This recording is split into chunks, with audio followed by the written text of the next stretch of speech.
Welcome back, Modified Crew. I'm so glad that you decided to join me on another adventure with the $2,200 FRS. I am your daily driver, Mark Herman, and today the FRS is going to be getting a new windshield, and we are going to tackle on some other issues about the car running lean or rich, whichever we can figure out. So we're going to take that on today, and we're getting started right now. We got the car here. We're gonna go and get the windshield replaced. Obviously this is not gonna work. Let's go ahead and get to it. And finally we'll be able to see out the car, see what we're doing. Right, in a couple hours you will be looking much better. I can't wait because this sucks. All right, let's get it done.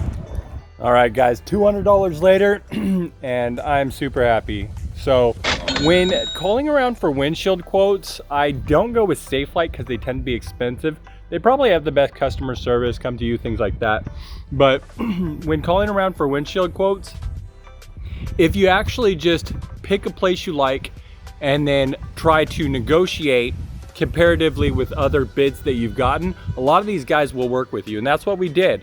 They originally wanted $195 to do the windshield, and I called around, found a better price of $180.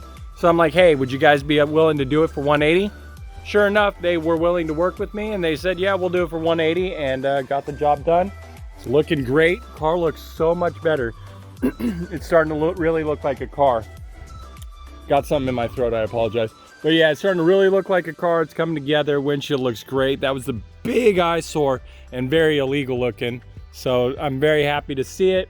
They say keep it on there for 2 days, the tape, and don't wash it for 2 days. So the place that I went to is very reputable and they do good work, and it's like the third or fourth time that I used them. So I wanted to stick with them, but I wanted to also get the best price because when it's a budget build and you're trying to save every penny, it counts. So we did, and very happy with the result. So all right guys, so we're gonna go ahead and clean the mass airflow sensor because we're still getting a code saying that the engine's running too lean. I know a dirty mass airflow sensor would typically point to rich, but it also can cause problems. So it could be an O2 sensor, air intake leak or something. But when diagnosing problems, you want to typically go for the easiest, least expensive options possible first before pursuing more expensive ventures. So that's exactly how I do it, and it's also going to be one of the more least expensive ways to go about it. If you could get live feed data, that'll really help. I have a limited system that shows me some live feed data, but it's not really telling me much. So I'm gonna have to just go through each piece one at a time until I find out what the issue is. So let's go and clean the sensor and see if that improves anything. Also, there was no air filter when we got the car.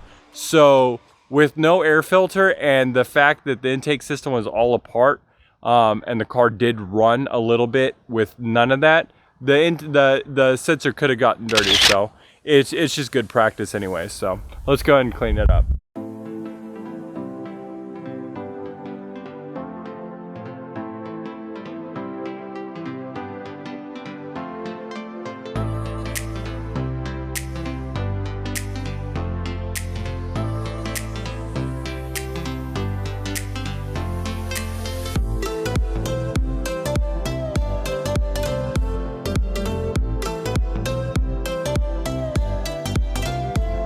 All right guys, so I went ahead and cleaned the mass airflow sensor. However, it did not create any improvement. So we tried it. I mean, it was dirty and probably needed to be cleaned anyway. So it's not a loss, but it's not a win either. So I'm gonna go ahead and continue by bolting on some more odds and ends onto the car, little trim pieces and things like that. And we'll just see what's the next step, whether we attack the fuel system and our O2 sensors. So let's go ahead and start putting on those items on the car now.